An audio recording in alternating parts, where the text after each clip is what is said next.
Hey everyone, I'm Mind, and I just got another copy of the Ninjago magazine. You may have seen me open this like a few months ago. I think I opened it in early July, and it's been a while. This is actually the July copy. I believe it came out like 2 weeks after I uploaded that video, and it just arrived like 2 days ago. I was convinced it was lost in the mail. I was literally getting ready to like email the company and be like, hey, where's my magazine? And then it finally arrived. So although it's a bit dated at this point, I mean, it's referring to season 13 as a new season, and I guess it is the newest season, but I mean, it's been out for a while at this point. It's got a comic about Shintaro and everything, and it's still got a minifigure, so we're still going to go through it, look inside, see what it's got. This is only my second Ninjago magazine ever, so I'm super excited to get it open, but yeah, let's get started. Start by removing Zane. We will open him later. There you go. It says new Zane minifigure with 3 sick gadgets. We've got a Lego toy Zane with 2 climbing drills katana. Climbing drills plus katana. There we go. Your mission: escape the hero's labyrinth. Shintaro's secrets revealed. The ninja face a dark new realm. And then there's a comic. Alright, let's get this open. A truly monstrous new adventure. Despite the ninja only just escaping from Prime Empire, their next mission is already calling. This season not only features a new villain boss, but also lots of evil monsters. Tread carefully, ninja. This adventure will take my ninja knight into the darkest depths, the kingdom of Shinkaro. The ninja received ninja... Okay, so it's just talking about the invitation. We know all that. Like, the season has aired. Some descriptions of the months and the geckos. And just talks about how they're enemies. It's got, like, this would have been really cool before the show aired to, like, get a little bit of information. Talks about how the months roll into battle and how these two are sworn enemies of each other. Sorcerer. Wearing the skull of the dark magician Hazadura gave him incredible power. I don't think he wears it. I think he holds the skull. He is now able to bring skeletons to life. He uses them to control the cave dwellers, forcing them to mine Vengestone. Sorcerer stole the blades of deliverance from the geckos and the Munces, using them to divide the two tribes. Alright, just has a bio on Zane. That's kind of cool that it has like these little bio things. Not that it's that, yeah, I think I would have liked that as a kid, to like create my own weapons and write it down right there. That's actually kind of cute. I like that. And it's just got the instructions to build him, which we'll take a look at him after we're done taking a look at the magazine.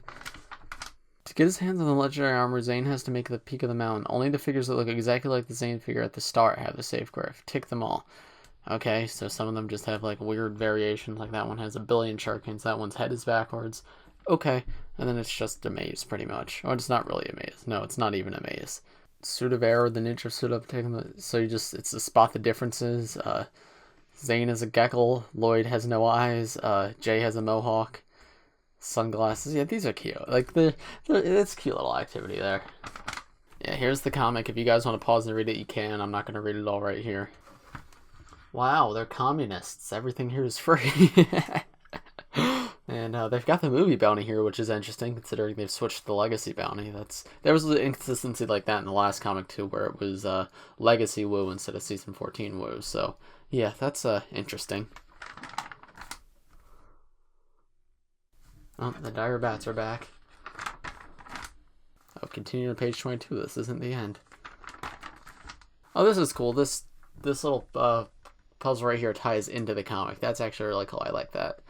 Then we have a little poster for Nia right here, and a poster for Cole. That's actually a really cool looking poster. If it didn't have this crease in the middle, I'd actually consider hanging that up, because that looks awesome. But yeah, that's a shame that they've got the crease in the middle of it. And then there's the other side of the Nia poster. It's sort of like a Prime Empire Nia poster. It's got Avatar, Legacy, and Digi. This is just like match the parts with the holes. Here's more of the comic. The ninja equip their wings. Remember, elemental power students use them. That's pretty cool. Just seeing Zane freeze that bat. Yeah. It's a cute little comic. I like it. Okay, this is sort of like a maze, but it's a different thing in that you have to like get like each ninja to the area that they can defeat. So like you get Nia to the fire so she can put it out, get Kai to the ice so he can melt it. It's a cute little thing. And this is a cute little game that you can play with friends. It's actually, like, there's a lot of thought put into this, and it seems different than the game from last magazine. So it's cool that they create these little things. And I know I really would have loved, bringing this to school and playing this with friends as a kid. So yeah, I really like that. And draw your own ninja, that's cool. I would have liked that as a kid. Oh, that's actually kind of cool now. Like, if scanning that and having it digitally, that's really cool. And then it's got like the fan art featured section. That's cool. Reminds me of Lego Club magazine as a kid. And then that's about it. You can cut this out and create your own dungeon box. Oh, and on the other side, it has the ninja on it. That's kind of cool. I like that kind of stuff as a kid. Just I really was into origami as a kid, so having that to fold up, that's kind of cool. And then it shows what's featured in next month's magazine, or I guess last month's, because this is the August magazine, which should also be in the mail right now, but it has not arrived yet.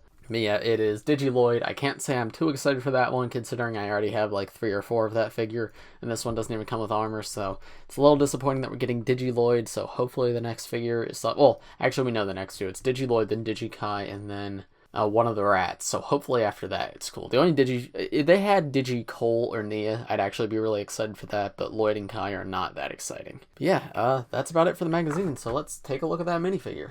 Alright, so here's the little poly bag that Zane comes in. It's just got like this render of the figure itself and the figure, so yeah, let's get it open.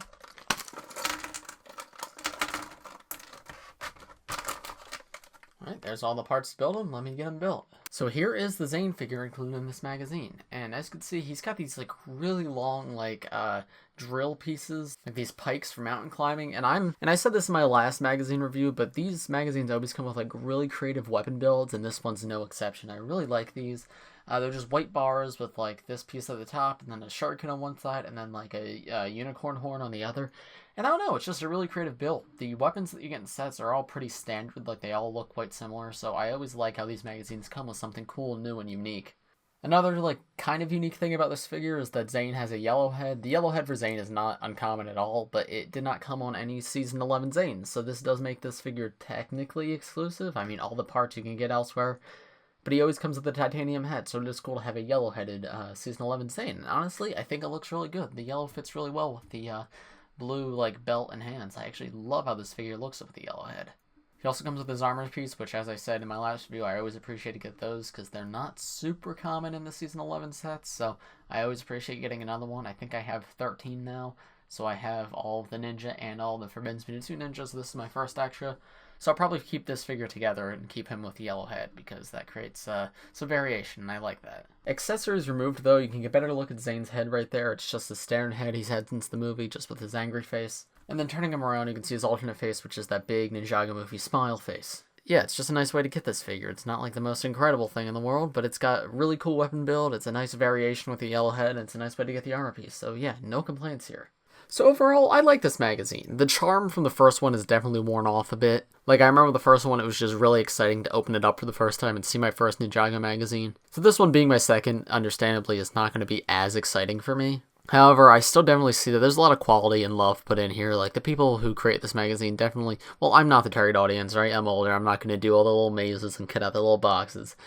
There's definitely creativity behind it, and I do really appreciate that. And even with the magazine aside, it's a really nice way to get a pretty decent minifigure. Because this Zane minifigure is great. It's the Season 11 Zane, which comes in a $30 set, and yeah, you can get them for a lot cheaper here. And as I said, I love the weapon pieces here. The weapon pieces in these are always so unique and fun, and yeah, I really appreciate them, and they're just a nice thing to have in my collection.